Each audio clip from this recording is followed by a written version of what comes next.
v'zimratya vayehi li Yeshua Ozi v'zimratya vayehi li Yeshua Ozi v'zimratya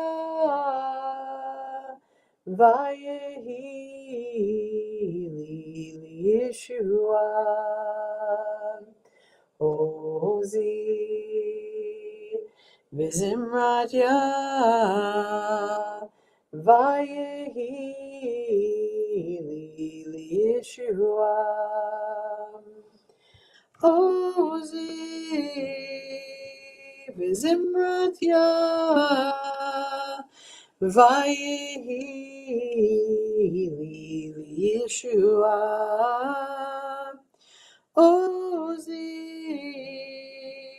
v'zimratya vayehi li Yeshua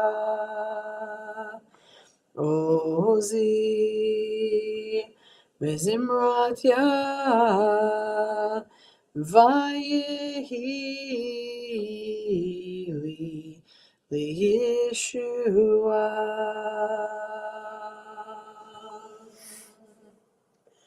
Boker Tov, good morning. I hope everybody has been traveling safely this morning if you've left your house. The black ice is crazy, not just for driving, really even more for walking. It is absolutely something about it blows my mind. Like it doesn't appear like ice, but it's there. Like just the tiny bit of warmth, which is very lovely, gave us this tiny, it was a wintry mix, which we basically didn't get here in Huntington, but it was enough for a little bit to fall from the sky to get us this tiny little layer because it was warm enough to do so, and then it froze over. So my driveway is fine, but the walkway from my house to the driveway, not fine. The apron of my driveway, not fine. And then the tops of every road, also not fine. So we took the car to the bus stop, even though it's only, 4 houses away, just to keep safe. But people were sending messages and things in the village. It's, store owners are worried about patrons falling, and the town is coming out to try to sand and salt. But when you look out your window today, there is something holy about it. The sun is shining. There's holiness in the ordinary. It's an ordinary winter day, but there's something holy about it. Maybe not fall proof. If you have a fall risk bracelet on, like when you go to the hospital or to the emergency room, maybe don't move too quickly. But there's something about looking out the window and seeing the sunlight hit the top of the snow. Yes, it's blinding for those with light eyes, but it is heartwarming. It's something about when the sun just shows up. So here we are, next week, the next portion, which is Mishpatim. And so just last week, we stood at Sinai, but we're supposed to be feeling like we're always getting that feeling of standing at Sinai, where revelation happens. It's not just for one time, but it's for all days. And so last week we stood at Sinai. There was thunder, there was lightning, there was this trembling mountain, and an unmistakable sense of something vast had entered human history. For sure, one of the most dramatic moments in all Torah. The kind of moment where we kind of expect it to linger on, but something surprising happens. Immediately after Revelation, the Torah turns, most abruptly, to a long list of laws, Mishpatim, the laws. Not mystical teachings, not soaring theology, laws about damage, loans, workers, property, responsibility. And at first glance, it feels maybe a little disappointing. Oh my God, Where did the thunder go? Where's the awe that we were feeling? But the Torah is teaching something profoundly important, that holiness is not sustained by these mountaintop moments. It's built on the quiet terrain of everyday life. Anyone can feel spiritual in a moment of transcendence. We've all had these aha moments. The real question is what happens the next morning. The dishes need to be washed, the business needs to be conducted, the temper is flaring when someone wrongs us, when we hold power over another person. This week's Parsha, Mishpatim, answers the question that Sinai leaves behind. Now that you have encountered the sacred, how are you going to behave? Because revelation does not transform behavior. It's just an experience. Torah is not interested in this fleeting inspiration. Torah is focused on and interested in the formation, shaping a kind of people that we want to become. So today was, in Ellis's school, was Word Up Wednesday. I thought it was Wear It Word Wednesday, but anyway, Word Up Wednesday.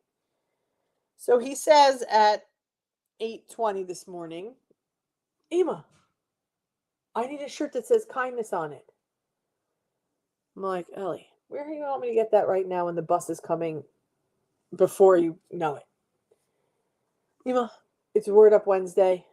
I'm like, well, we have plenty of shirts with words on them. Like, you just have to be able to read the word. No, I don't want those. I want my shirt to say kindness on it. So yesterday I went to his school for Valentine's Day project as the class parent. I was there to facilitate whatever this would be. And for sure, we want to, the formation is about do it when they're young so that they'll hopefully, it will evolve and become who they are. And for sure, it was entering a classroom of 15 students who were the kindest kids I've ever encountered. Yes, sure, they're 5 and 6 years old, and so, they come with their own annoyances and things that are age appropriate or not. But you walk in the classroom, they're excited to see you. There's smiles on their faces. They're excited about a project. They're kind to one another about the work that they're doing. Torah is interested in that. The formation of kindness. The kind of people we will become. The Hebrew word that anchors that is yosher, meaning integrity. It's more than honesty. It's an alignment. It's when our inner values and our outer actions match. Now, I can tell you that all of us undoubtedly have it inside.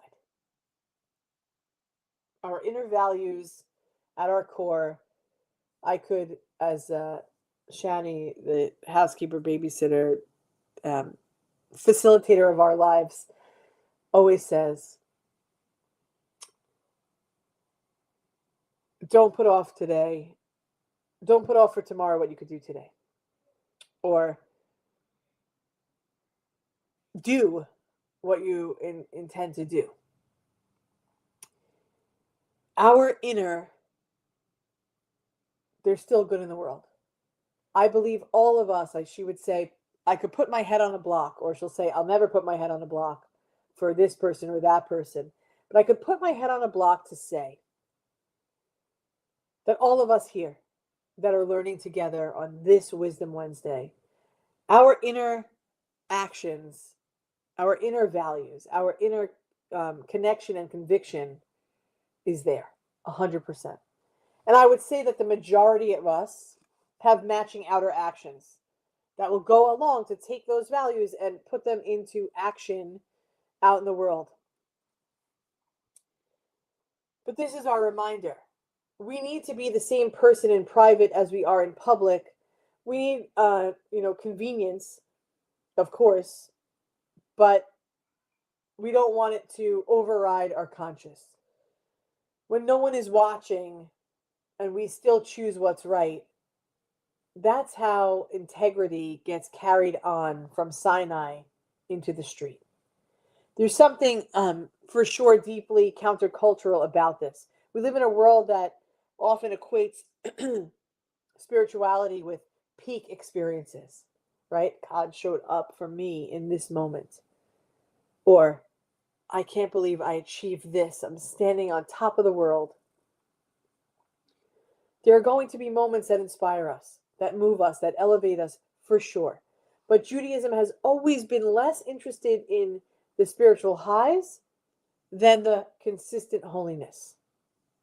Not, did you feel uplifted? Rather, but did you act justly?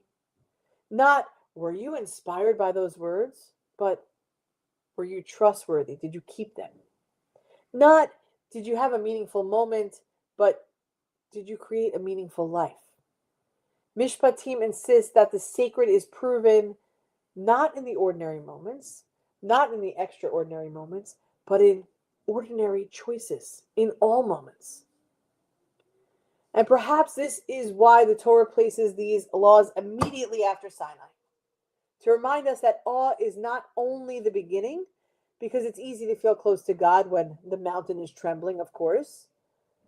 It's harder and holier to reflect God in how we treat each other.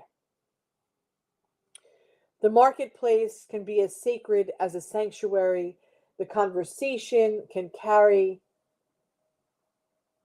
as much holiness as prayer. A fair decision can, of course, echo revelation. And when integrity guides us, the distance between heaven and earth narrows. This parsha, this portion, Mishpatim, the law, speaks directly into a modern soul. Many of us are searching for spirituality, but we're also wary of anything that feels disconnected from real life. And Mishpatim offers a grounded answer. Spirituality is not elsewhere. It's enacted in how we speak, in how we conduct business, in how we handle conflict, in how we use power. Every ethical moment becomes a meeting place between human and holy. There's also a quiet comfort in this teaching. Because you know what? Not every day is bringing thunder. Most days are beautifully ordinary. And Mishpatim reassures us, you don't need a dramatic moment to live a sacred life. Holiness is available in 100 small choices. Every time you choose fairness over advantage, patience over reactivity, truth over ease, you are building a life of Torah. But integrity is not always easy. Sometimes the right choice is costly. Sometimes it's inconvenient. Sometimes it asks more of us than we wish to give. And yet, that is precisely where holiness takes root. Not where life is effortless, but where values guide us even when it's simpler to look away. There's a beautiful teaching the rabbis taught that says the righteous are known by their consistency. Not by grand gestures, not by occasional goodness, but by reliability of character. By becoming someone others can trust. Imagine what our communities would feel like, our families, our workplaces, our relationships, if integrity was the sacred language. Mishpatim is not just describing a legal system. It's imagining a moral society. So as we reflect, where in our daily lives are we being invited to align our actions more closely with our values? Our values are here, but our actions are here. And how do we bring closer heaven and earth? How do we align our internal and external? How do we align our actions with our values? How do we find the balance? What small choices could we make today that can become an expression of integrity? How might practicing yosher, integrity, transform us in a way, not only how we live, but how we experience one another? How do we care for the sick, for the weak, for the old, for the orphan? When those of us in need of healing are in need of healing? How do we show up with integrity to do what we can in the moments that we are brought the lowest, to have confidence in another for treatment, opening our hearts to receive that which could be news, that which could be treatment, that which could be healing? How do we make integrity a shared language? By caring, by healing, by hoping together. Adonai yishlach lahem refuah shlema refuah nefesh refuah guf. God, send healing in all the ways that it needs to be for all those who are sick, those that are suffering, those that are oppressed, those that are walking alongside, those that are healers, those that show up.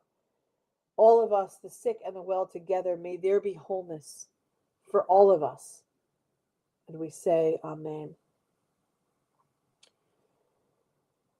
As we close our time together this morning, let us leave with a thought. This Parsha Mishpatim teaches us that the true measure of a spiritual life is not how high we rise in sacred moments. It is, however, measured by how faithfully we walk once we return back to the ground. May we learn to carry Sinai with us, not only in memory, but in quiet integrity. How we live each day. Because when holiness meets the ordinary, ordinary life becomes extraordinary. As we remember the lives of those who have entered life eternal, we remember those that we've lost, those that we miss, those that we love. Yitgadal v'yitkadash shemei rabbah, bi'alma divrach hirutei v'yamlich malchutei, b'chayechon v'yomechon of chayei zechol beit Yisrael, b'hagala v'izman kari v'imru amen, yehei shemei rabbah mevorach le'olam l'mei maya, yitbarach v'yishtabach v'yitpa'ar v'yitromam v'yitnaseh, v'yitadar v'yitaleh v'yitalal shemei d'kudusha b'richu, la'ela min kol birchata v'shirata, tushbechata v'nechemata da'amiran bi'alma v'imru amen. Yehei shalom araba min shemaya. V'chaim tovim aleinu ve'al kol Yisrael v'imru amen. Ose shalom b'mromav. Hu ya'aseh shalom aleinu ve'al kol Yisrael ve'al kol yoshvei tevel v'imru amen. Zichronam livracha, your grandma Rose, Geneva. We lift her up. We lift up all of those who we miss and love. May their memories be for blessing. May we continue to tell their story and elevate them as we live our lives, the lives of integrity, of showing up in the ordinary to live extraordinary lives. Thank you for joining this morning, Linda and Suze, Elisa, Geneva, Ray, Melissa, whoever else is watching or will watch later. Thank you for being here. We are one human family, one heart of abundant love. We love you, and we look forward to seeing you again tomorrow morning at 9:30. Have a beautiful day, everybody. Am Yisrael, Am Yisrael, Am Yisrael Chai. Am Yisrael, Am Yisrael, Am Yisrael Chai. Am Yisrael, Am Yisrael, Am Yisrael Chai. Am Yisrael, Am Yisrael, Am Yisrael Chai. O Ravinu Chai.